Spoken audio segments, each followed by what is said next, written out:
Halo semuanya, perkenalkan nama saya Anissa Rahmawati dari program Bisnis Digital Universitas Satyatara Bhinneka.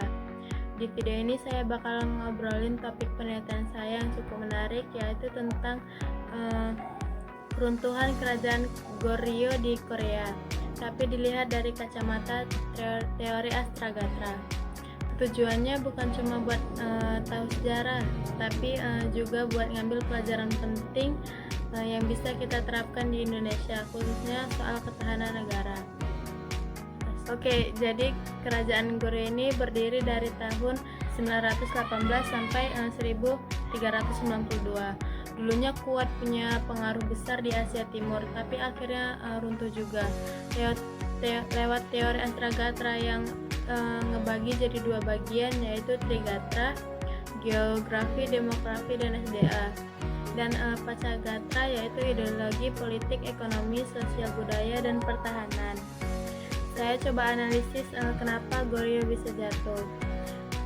Penyebab utamanya adalah pemimpinnya udah nggak solid, banyak konflik internal di kalangan bangsawan.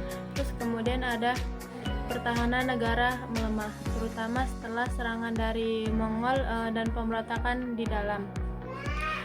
Terus yang terakhir ada sistem hukum lemah, bikin masyarakat jadi gampang kacau.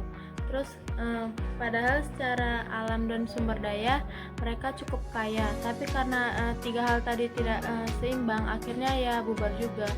Kondisi ini nyambung banget sama Indonesia. Kita juga negara yang sangat kaya dan strategis, tapi kalau nggak punya kepemimpinan yang kuat, hukum tegas, dan pertahanan yang siap, ya bisa bahaya juga.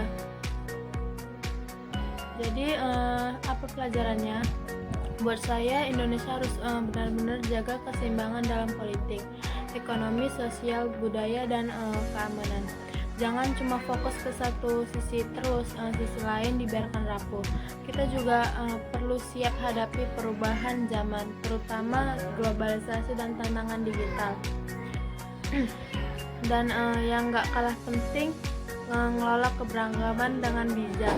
Jangan sampai perbedaan jadi alasan perpecahan. Sebagai mahasiswa, kita bisa mulai dari hal-hal sederhana, misalnya yang pertama, bangun rasa cinta tanah air, bukan cuma lewat teori tapi lewat aksi nyata. Terus yang kedua, ikut organisasi yang positif, bantu edukasi masyarakat atau ikut gerakan sosial. Terus yang ketiga, ada dukungan ekonomi kreatif, jadi pelaku usaha kecil atau bikin inovasi yang berguna. Intinya jangan tunggu nanti, kita bisa jadi bagian dari ketahanan nasional mulai dari sekarang, dari lingkungan sekitar dulu, baru kita ke skala yang lebih luas. Terima kasih udah nonton sampai akhir. Yuk kita sama-sama jaga dan kuatkan Indonesia biar tetap berdiri kokoh di tengah tantangan zaman. Sampai jumpa dan semangat terus jadi agen perubahan.